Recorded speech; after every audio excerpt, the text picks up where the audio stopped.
কিন্তু একটা বিষয় খুব স্পষ্ট হয় যে আমরা শিক্ষককে দেখলে আমরা নতজানু হয়ে পড়ি। আজকের এই দিনটিতে ওনারা উৎসাহ দিতে এসছে, কিন্তু এই মঞ্চ দাঁড়িয়ে আমি একটি বার্তা দেব, সেটা হচ্ছে শিক্ষক এবং ছাত্র এই দুটো সম্পর্ক, এই সম্পর্কের ডেফিনেশনকে আপনি খুব বেশি যদি উপলব্ধি না করতে পারেন তাহলে আপনি সেই মজাটা পাবেন না। যদি বলেন কেন? কারণ আপনি জীবনে যেটা ভালো কিছু শিখবেন সেটা কাউকে শেখানোর নামই শিক্ষক সত্তা।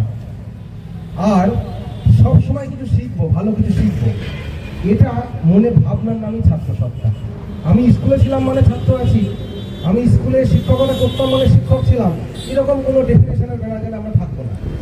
আমরা যা ভালো কিছু শিখবো কাউকে শেখাবো, যা ভালো কিছু শিখবো যে জানে না তাকে শেখাবো, এবং আমি সবসময় চেষ্টায় থাকবো আর কি শিখবো, আর কি শিখবো।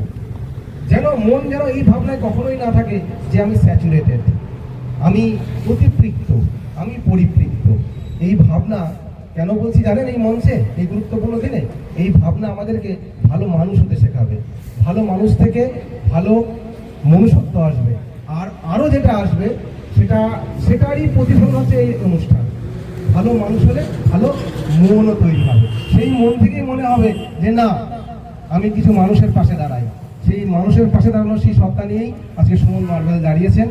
ওনার এই ব্যবসায়িক সূত্র আরও ভালো শ্রীবৃদ্ধি ঘটুক, এবং এই রকম জাতীয়তাবাদী দিনে, এই রকম একটি পরম দিনে উনি আরও ভালো কাজ করে চলুন এই কামনা করি।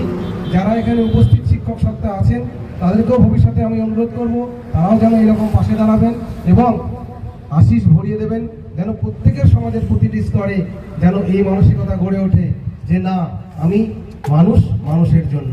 প্রত্যেকে ভালো থাকুন, সুস্থ থাকুন।